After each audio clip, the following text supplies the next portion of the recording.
হঠাৎ করে এসে গেছে জিলহজ মাস। কিসের মাস? হজের মাস।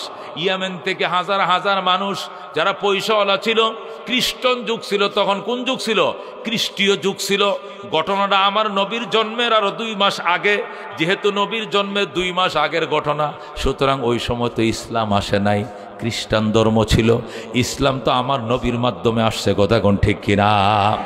আমার নবীর জন্মের যেহেতু 50 দিন আগের ঘটনা, ওই সময় ইসলাম ছিল না, খ্রিস্টান ধর্ম ছিল, ঈসা আলাইহিস সালামের ধর্ম ছিল।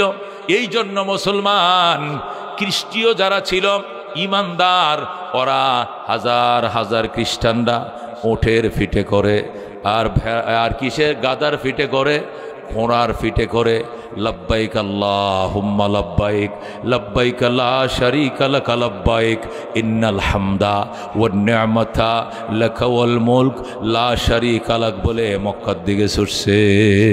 সুবহানাল্লাহ। আব্রাহা তো ইয়েমেন পুনর্গঠন নিয়ে ব্যস্ত। কিরে আমগো দেশের মানুষ যায় কই? এই সব ঘোড়ায় করে কই যায়? আল্লাহর ঘরে যায়। কেন? জিলহজের চাঁদ উঠছে, হজের মাস। কই যায়? মক্কা নগরে যায়। সেখানে কেন? আব্রাহা এগুলো জানে না। সেখানে কেন? আল্লাহর ঘর আছে মক্কা, কাবা ঘর। আল্লাহর ঘর তোয়াফ করা ধনীদের উপর ফরজ। তারা গুনার গাঠুর নিয়ে রওনা করছে, তোয়াফ শেষে নিষ্পাপ হইয়া বাসা বাড়িতে ফিরবে। সুবহানাল্লাহ। যখন ইয়েমেনের মানুষ আব্রাহাকে বুঝাইতে শুরু করলো যে আব্রাহা সাহেব আপনি কি জানেন না ধনীদের উপরে হজ ফরজ, তারা হজ করার জন্য ঘোড়ায় গাদায় উঠে সোয়ার হয়ে যাচ্ছে মক্কায়। আব্রাহা ডাক দেয়া কর, না না না না, এদেরকে যাইতে দিও না, এদেরকে ফিরাও। পুলিশ বাহিনী দিয়াম সব হাজিদেরকে রাস্তার থেকে ফিরিয়ে আনছে, একজনকে মক্কায় যাইতে দেওয়া হবে না। তোমরা এহরাম ভেঙ্গে দাও, এহরামের নিয়ত ভেঙ্গে দাও।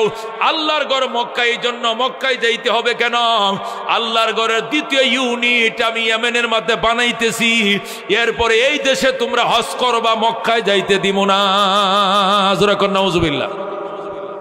এরা আল্লাহর ঘরের দ্বিতীয় ইউনিট বানাবে। আল্লাহর ঘর কয়টা জমিনে? একটা। কটা? এটা কোন জায়গায়? পৃথিবীর নাবি যেখানে প্রথম জায়গা যেটা আল্লাহ বানাইছেন পানির থেকে, ওখানে আল্লাহর ঘর পৃথিবীর নাবিতে, সেটা কাবা ঘর মক্কা নগরে। কতক্ষণ ঠিক কিনা? আব্রাহা বেকুব মনে করছে পয়সা হইলেই মনে হয় আল্লাহর ঘর বানানো যায়। কতক্ষণ ঠিক কিনা? এই জন্য আব্রাহাম ইয়েমেনের হাজিদেরকে রাস্তার থেকে সব ফিরে নিয়ে আসছে। আইনে কয় এহরাম ভাঙ্গ, সাদা কাপড় খুলো, আবার সেলাই করা কাপড় পরো। মক্কা যাওয়া যাবে না, মাত্র 6 মাস সময় দাও। 6 মাসের ভিতরে ইয়েমেনের রাজধানী সোনায় আমি আল্লাহর ঘর, ওইটা একটা দামি ঘর আমি এখানে বানাইতেছি। জোরে কর নাউজুবিল্লাহ। এখন ইয়েমেনের মানুষ করবে কি? যেহেতু এই সেনা শাসন চলছে এখানে 44 জারি দেশের মধ্যে, বলার তো সুযোগ নাই। 3 জন লোক একসাথে চলা নিষেধ, 5 জন লোক একসাথে বসা নিষেধ। 144 জারি দেশের ভিতরে এখানে সেনা শাসন চলছে, যা বলে তাই মানতে হয়, আর কিছু করার সুযোগ নাই। সমস্ত মানুষ হজের এহরাম খুলে আবার ঘর ভিতরে ঢুকছে, ঢুকে হজ বন্ধ। এদিক দিয়ে আব্রাহা খোদার ঘর বানানো নিয়ে ব্যস্ত। অল্প দিনের ভিতরে দামি দামি পাথর সংগ্রহ করে ইয়েমেনের রাজধানী সোনাতে সে আল্লাহর ঘরের দ্বিতীয় ইউনিট তৈরি করেছে। জোরে কর নাউজুবিল্লাহ। সুন্দর করে দামি পাথর দিয়ে ঘর তৈরি করে এবার নাজাসির কাছে চিঠি পাঠিয়েছে, নাজাসি সাহেব, আপনি কেন্দ্রীয় সরকার প্রধান, আমার মাধ্যমে এ দেশ দখল করেছেন, আমাকে এই দেশের গভর্নর বানিয়েছেন, দেশটাও দেখে যান। এবং এখানে আমি একটা বাইতুল্লাহ বানাইছি, একটা ঘর আছে মক্কানগরে, ওইটার তোয়াফের জন্য এই দেশের মানুষ গাদায় ঘোড়ায় সোয়ার হয়ে অনেক কষ্ট করে যেতে হয় সেই দেশে। এই জন্য আমি তাদের হজ এবং উমরা সুবিধার্থে আমি আল্লাহর ঘর দ্বিতীয়টা এই দেশে তৈরি করেছি, এটা উদ্বোধন করতে দিয়ে যান আগামী সোমবার দুপুর 2টা। টাইম দিয়েছে নাজাসি, কই ঠিক আছে আমি আসতেছি, যাও, এটা সোমবার দিতে উদ্বোধন হবে। এরপরে আব্রাহা এসে বলল, প্রিয় ইয়েমেনবাসী, আপনাদের হজ এবং উমরা সুবিধার্থে আমি আল্লাহর ঘরের দ্বিতীয় ইউনিট তৈরি করেছি। আগামী সোমবার 2টায় কেন্দ্রীয় সরকার প্রধান এসে এটিকে উদ্বোধন করে দিয়ে যাবেন, পাবলিকের জন্য উন্মুক্ত করে দিবেন। এরপরে আপনারা হজ এবং উমরা করতে পারবেন, আর মক্কায় যাওয়া লাগতো না। জোরে কর নাউজুবিল্লাহ। এখন পাগল যা কয় তাই তো মানতে হয়, নাহলে তো বন্দুকের নালের উপর দেশ। দেশ চলতে কি হিসাবে? বন্দুকের উপর দেশ। এনি ইয়াজউদ্দিন ফখরুদ্দিনের শাসন দেখেন না আপনারা কি অবস্থাটা চলছিল? বর্তমান নেত্রী যারা, 2জন নেত্রী ওই সময় কিন্তু কই ঢুকছিল? ওই ইঁদুরের গর্তে। কতক্ষণ ঠিক না বা ঠিক? কেউ বাঁচে নাই ওই সময়, সবাইকে লাল দালানের ভাত খাওয়ায় ছাড়ছে ফখরুদ্দিন। কতক্ষণ ঠিক কিনা? তো ওই সেনা শাসন তো এমনই জিনিস, তখন তো পাবলিকের আর মুখ খোলা না, মুখে তালা মারা। পাবলিক কি করবে, যেমনে কো এমনে কো। আচ্ছা ঠিক আছে, নাজাশিকে দাওয়াত দিয়ে আসছে, সোমবারে ঘর উদ্বোধন, রবিবার দিন দিবাগত রাত্রিবেলায় ঘরের মধ্যে পুলিশ পাহারা রয়েছে, সেন্টি রয়েছে, এবং পুরো ইয়েমেনকে সাজানো হয়েছে, তোরণ নির্মাণ করা হয়েছে, অভাব না দেশকে সুন্দর করে সাজানো হয়েছে। আগামীকালকে সকালে আমাদের কেন্দ্রীয় সরকার প্রধান নাজাশি আসবেন, আল্লাহর ঘর উদ্বোধন করবেন, এরপরে পাবলিকের জন্য খুলে দেওয়া হবে। হাইরে ইয়েমেনের মানুষ আনন্দ, মুখে তো আনন্দ নাই, বুকেও আনন্দ নাই, মুখ বেজার হয়ে বৈশা রয়েছে, হাসে একা শুধু আব্রাহা, আর ইয়েমেনের মানুষের চোখে শুধু কান্না। আল্লাহ তোমার ঘরকে অপমান করে এই ডুপ্লিকেট ঘর বানায়, আবার বলে এটা কালকে উদ্বোধন করবে। হাইরে কলিজা ফেটে যায়, কিছু করার তো নাই, বন্দুক দিয়ে দেড় চালায়, কি করব, বুক ফাটে, কিন্তু মুখ তো ফাটাইতে পারি না। এই বলে একটা চাপা খুব ইয়েমেনিদের ভিতরে ছিল। ইতিমধ্যেই মক্কার 9 জন যুবক, কয়জন যুবক? 9 জন যুবক, কুরাইশ বংশের যুবক, এরা ব্যবসার জন্য ইয়েমেনে আসছে রাত্রিবেলায়। যেরকম আল্লাহু আকবার। এসে রাজধানীতে ঢুকছে, ঢুকে দেখে ইয়েমেন এত সুন্দর করে সাজানো হয়েছে, রাজধানী সনা নগরীকে অবাক হয়ে গেছে। কিরে ইয়েমেনবাসী, কিরে সোনাবাসী, তোমাদের নগরীতে কি কালকে কি এখানে কি ক্রিকেট খেলা? কয় না। ফুটবল খেলা? না। ফাইনাল খেলা? না। এখানে কি? কই এখানে আপনারা জানেন না আপনাদের বাড়ি কই? আমাদের বাড়ি মক্কায়। ও আচ্ছা, তাহলে তো আপনারা জানার কথা নয়, এদেশে আপনাদের মক্কানগরে আল্লাহর ঘর আছে না, এরকম দ্বিতীয় ঘর এদেশে তৈরি করা হয়েছে, নকল ঘর। এই ঘর আগামীকালকে উদ্বোধন হবে, সরকার প্রধান আসবেন, এখানে কেন্দ্রীয় সরকার প্রধান আসবেন, ইথিওপিয়ার রাজা নাজ্জাশী আসবেন, ওনার শুভ আগমনকে স্বাগতম জানিয়ে তোরণ, গেট, লাইট ইত্যাদি তৈরি করা হয়েছে। কুরাইশের যুবকরা বলে কি পৃথিবীতে আল্লাহর ঘর একটা, 7 আসমানের উপরে একটা, আরশ একটা, আরশের নিচে বাইতুল মামুর, বাইতুল মামুরের নিচে বাইতুল্লাহ। এই জমিনে আল্লাহর ঘর একটা, ওই আল্লাহর ঘরে আমাদের মক্কানগরে, মক্কানগরের ঘর আমাদের অহংকার, বাইতুল্লাহ আমাদের অহংকার। আল্লাহর ঘর নিয়ে আমরা খেদমত করি, সকালবেলা নিজের ঘর ঝাড়ু না দিয়াম আমরা খোদার ঘর ঝাড়ু দেই। খেদমাতুল হাজ্জে শরাফুল্লাহ নাম, হাজিদের খেদমত করাম, এটি আমাদের অহংকার। আল্লাহর ঘরের হাজিদের মেহমানদের খেদমত করা আমাদের অহংকার। আল্লাহু আকবার। যারা কুরাইশের ছিলেন তাদের পায়ের রক্ত মাথায় উঠে যায়, তারা বলে এটি হতে দেব না, এটি হতে পারে না, যে কোনো বিনিময় আগামীকালকের উদ্বোধন প্রোগ্রামকে আমরা নস্যাৎ করে ছাড়ব। আল্লাহু আকবার।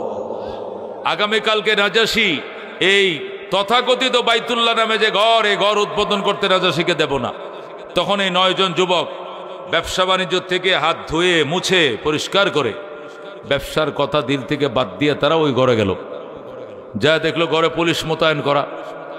আমরা এই ঘর দেখতে এসেছি, এখানে নাকি বাইতুল্লাহর দ্বিতীয় ইউনিট তৈরি করা হয়েছে। হ্যাঁ, কামরেটিকে জিয়ারত করতে এসেছি। কয় না, আজকে পাবলিকের ঢোকা নিষেধ, আগামীকালকে আমাদের কেন্দ্রীয় সরকার প্রধান এসে উদ্বোধন করে দিয়ে গেলে এরপরে পাবলিকের জন্য উন্মুক্ত করা হবে, খুলে দেওয়া হবে, এখন ঢোকা নিষেধ। ওনারা বলেন না, আমরা অনেক দূরের মানুষ, আমরা দেশে চলে যাব, আমরা মক্কানগরের মানুষ, আমরা অবাক হয়ে গিয়েছি, বাইতুল্লাহ তো আমাদের দেশে, এ দেশেও নতুন বাইতুল্লাহ, সেটি আমাদেরকে অবাক করেছে, আমরা সেই ঘর দেখতে চাই। পুলিশ বলল এখানে ঢুকতে দেওয়া হবে না, ঢুকতে দিতে হবে। এক পর্যায়ে চ্যালেঞ্জ, পাল্টা চ্যালেঞ্জ, হাতাহাতি দস্তাদস্তির পর্যায়ে এসে পুলিশদেরকে হ্যান্ডকাপ লাগিয়ে ঘরের এক কোনায় রেখে কুরাইশের যুবকরা সব ভিতরে ঢুকছে। আল্লাহু আকবার। ঢুকে এই কুরাইশের যুবকরা এই আব্রাহার ঘরে ঢুকে, এটা আল্লাহর ঘর নয়, এটা আব্রাহার ঘর, কথা ঠিক না? ঢুকে তাদের পেটের ভিতরে মল মূত্র যা ছিল সব ভিটামিন বের করছে, প্রস্রাব করছে, পায়খানা করছে, করে এই ঘরটাকে আবার ঝাড়ু দিয়ে লেপছে, লেপে দুর্গন্ধ করে এরপরে বলে পুলিশকে, বলে যা গেলাম, এবার কালকে উদ্বোধন করিস, কেমনে করবে, গেলাম। এই বলে যুবকরা সোজা মক্কায়। যেরকম আল্লাহু আকবার। মক্কায় এদিকে পুলিশরা সকালবেলায় আব্রাহার কাছে যায়, বলে স্যার, যে উদ্বোধন শুভ অনুষ্ঠান এটি আজকে বাস্তবায়ন করা কোনোভাবেই সম্ভব নয়। একদল কুরাইশের যুবকরা, আল্লাহর অরিজিনাল ঘরের প্রতিবেশীরা, ব্যবসায়ী কাজে সম্ভবত এরা ইয়েমেন এসেছিল, এরা এসে এই গত রাত্রে আমাদেরকে জিম্মি করে এই খোদার ঘরটাকে নির্মমভাবে অপবিত্র, নাপাক, অপবিত্র করেছে, দুর্গন্ধ করেছে। এত অপবিত্র করেছে, যে ঘরে গোলাপ ছিটানো ছিল, যে ঘরে গোলাপ জল ছিটানো ছিল, ফুলের পাপড়ি ছিটানো ছিল, সেই ঘরকে এত অপবিত্র এবং নাপাক করেছে, সারা এক সপ্তাহ পানিতে ধুইলেও তার দুর্গন্ধ যাবে না। সুতরাং এই ঘরের উদ্বোধন প্রোগ্রাম ক্যান্সেল করুন, নতুন ডেট দিয়ে আবার উদ্বোধন করুন। আব্রাহা, তোমরা কোথায় ছিলে? আমাদেরকে জিম্মি করে এদের এক একটা যুবকের গায়ে এত শক্তি, মনে হয় যেন আমরা 100 জন তাদের সাথে পারবো না। আল্লাহু আকবার। এরা আমাদেরকে জিম্মি করে বন্দি করে এক জায়গায় ফেলে রেখে তাদের মতো যেভাবে মন চাইতে ইচ্ছা মতো ভাবে আল্লাহর ঘরকে তারা অপমান করে চলে গিয়েছে। এই কথা শোনার সাথে সাথে আব্রাহা তেলে বেগুনে জ্বলে যায়, অগ্নি শর্মা হয়ে যায় আব্রাহা, এবং দৌড়ের গোড়া নিয়ে সরাসরি নাজাসির বাড়িতে। নাজাসি আরব সীমানা পাড়ি দিয়েই ঢুকছে কোথায়? আবেসিনিয়াতে ঢুকে নাজাসির সাথে সাক্ষাৎ। স্যার, আজকে উদ্বোধন প্রোগ্রাম ক্যান্সেল করা হয়েছে। গোটা ঘটনা নাজাসিকে বলা হলো। এরপরে তিনি বলেছেন, যারা আমার ঘরকে অপমান লাঞ্ছিত করেছে, আমরাও তাদের সেই পবিত্র ঘর ভাঙতে যাব, মাটির সাথে মিশিয়ে দেব, গুড়িয়ে দিব। আপনি আমাকে ফান্ড দেন, আপনি আমাকে সেনা দেন, আপনি আমাকে সৈন্য দেন, আমাকে টাকা দেন, ফান্ড দেন এবং হাতি দেন। এই বলে নাজাসির দরবারে আব্রাহা যায় কান্নাকাটি শুরু করলো। নাজাসি বলল, পরবর্তী নতুন ডেটে এই ঘর উদ্বোধন করা হবে। আপাতত তুমি কি চাও? আপাতত আমি এই দুর্ব্যবহারের প্রতিশোধ চাই।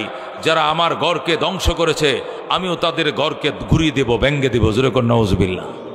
বন্ধুগণ, আব্রাহা নাজাসির থেকে 10টা হাতি নিয়েছে, 12,000 সৈন্য নিয়েছে, হাজার হাজার স্বর্ণ মুদ্রার টাকা পয়সা নিয়েছে।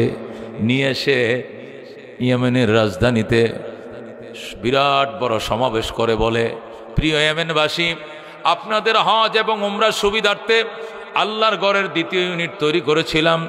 দুঃখজনক হলে সত্য, কিন্তু ওই অরিজিনাল আল্লাহর ঘরের প্রতিবেশীরা এই ঘরটাকে অপমান করেছে। আমাদের নির্ধারিত ডেটে সেই ঘরকে উদ্বোধন করতে পারি নাই। যারা আল্লাহর ঘরের দ্বিতীয় ইউনিটকে অপমান করেছে, আমরাও রওনা করেছি ওই ঘরকে মাটির সাথে গুড়িয়ে দিব। আমার সাথে যারা যারা যেতে চান, আমার সঙ্গে নাজাসি 12,000 সৈনিক প্রেরণ করেছেন, 10টা শক্তিশালী হাতি দিয়েছেন এবং লক্ষ লক্ষ টাকা পয়সা দিয়েছেন। যারা শুভ কাজে আমার সাথে শরীক হতে চান, তারা আমার সঙ্গে চলেন, আমরা মক্কায় যাব, খোদার ঘর মাটির সাথে মিশিয়ে দেব। জোরে কর নাউজুবিল্লাহ।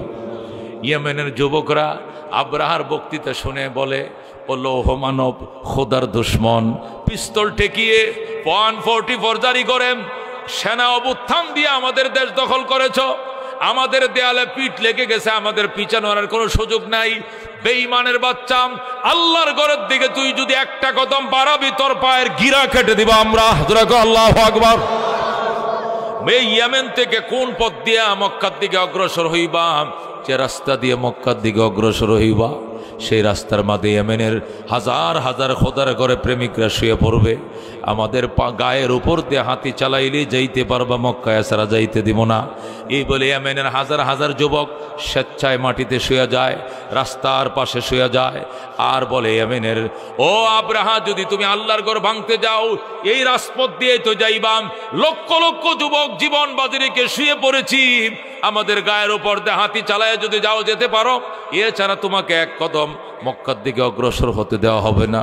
এ অভিশপ্ত আব্রাহা, এই লৌহ মানব আব্রাহা, আল্লাহ যাকে মায়ামত মমতার লেশ মাত্র দেয় নাই, এই আব্রাহা এই হাজার হাজার যুবকদের গায়ের উপর তে হাতি চালিয়ে মক্কার দিকে রওনা করে দেয়। নাউজুবিল্লাহ।